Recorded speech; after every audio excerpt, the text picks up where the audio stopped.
Hello friends, welcome to finance know how. So आज के इस वीडियो में हम लोग डिस्कस करेंगे डिविडेंड।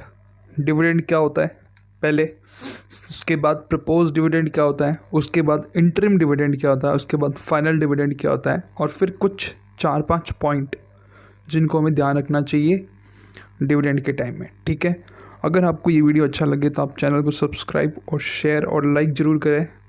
और बस यही चाहता हूँ मैं। ठीक है, हम डिविडेंड के टॉपिक से स्टार्ट करते हैं। What is dividend? सो सबसे पहले सिंपल लैंग्वेज में समझते हैं। डिविडेंड एक डिस्ट्रीब्यूशन ऑफ प्रॉफिट, कंपनी का जो प्रॉफिट है ना उसका डिस्ट्रीब्यूशन होता है।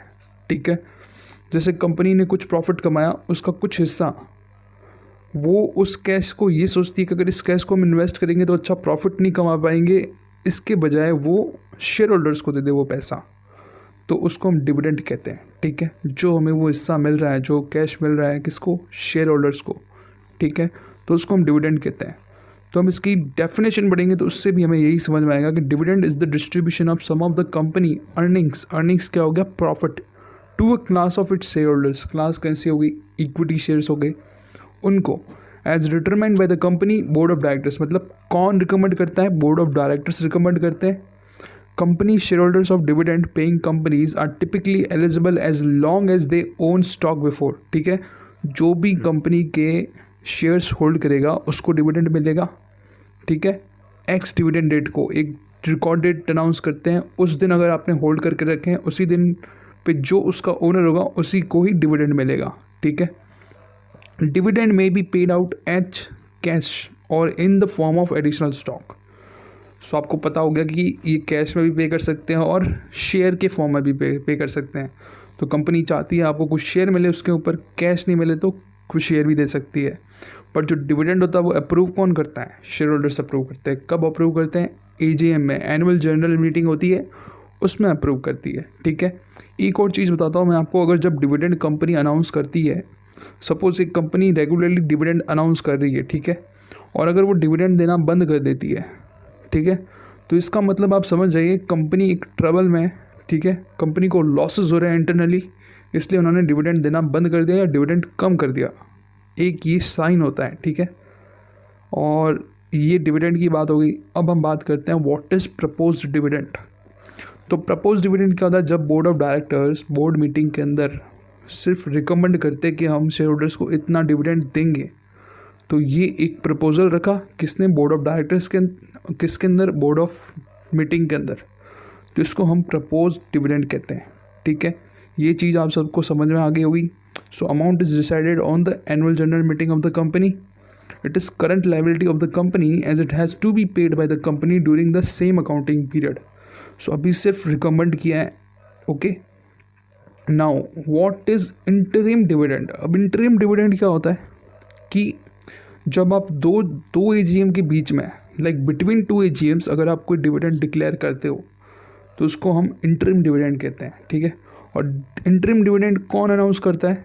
Board of directors. ठीक है, उसके अंदर डिक्लेरेशन भी जो रिकमेंडेशन होती है वो भी बोर्ड ऑफ डायरेक्टर्स देता है, और जो अप्रूवल होता है वो भी बोर्ड ऑफ डायरेक्टर्स का होता है। सो जो नॉर्मल डिविडेंड होता है उसमें अप्रूवल कौन देते हैं? Share holders.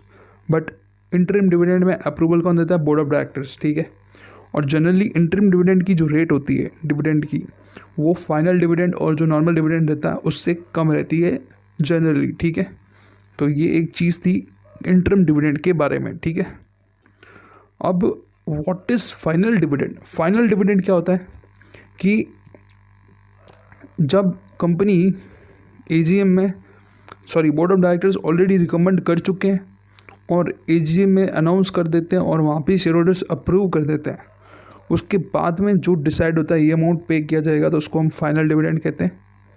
ठीक है, so this amount is calculated after all year ended financial statement are recorded and directors are made aware of the company profitability and financial health.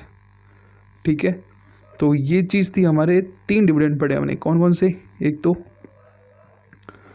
Propose dividend, दूसरा interim dividend, तीसरा final dividend. Okay, अब हमें कुछ चीज़ें ध्यान रखनी है कि डिविडेंड जब डिक्लेयर करेंगे ना, तो डिविडेंड पेड जो रेट उन्होंने डिसाइड की थी बोर्ड ऑफ डायरेक्टर्स ने, उस रेट को वो बढ़ा सकते हैं या कम कर सकते हैं? नहीं, तो इसके लिए ये क्लैरिफिकेशन है कि अगर बोर्ड ऑफ डायरेक्टर्स ने कोई रेट डिसाइड करी है, ठीक है, तो शेयर होल्डर्स जो होते हैं वो उस रेट को कम कर सकते हैं, ठीक है, बट वो उसको बढ़ा नहीं सकते। तो डिविडेंड की जो रेट होती है, आपको जितना मिल रहा है आप उसको कम कर सकते हो या उसको रिजेक्ट कर सकते हो, ठीक है, बट उसको बढ़ा नहीं सकते। पहला रूल ये है।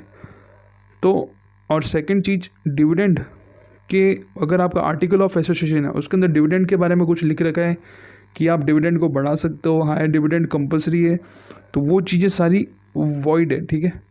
तो आज हमने पढ़ा डिविडेंड और फॉर्म ऑफ डिविडेंड्स, उसके अंदर प्रपोज डिविडेंड, इंटरिम डिविडेंड और फाइनल डिविडेंड। सो यही चीज़ आप लोगों के साथ मेरे को डिस्कस करनी थी। लोगों को इनमें डाउट होता है कि इन तीनों का डिफरेंस क्या क्या है, तो उन तीनों का डिफरेंस हमने यहाँ पे पढ़ा। आई होप आप सब लोगों को समझ में आ गया। अगर फिर भी आपके मन में कुछ डाउट है तो आप मेरे को मैसेज में पूछ सकते हो, मैं आपको और एक्सप्लेन कर दूंगा विथ एग्जांपल, ठीक है। Thank you so much for watching this video.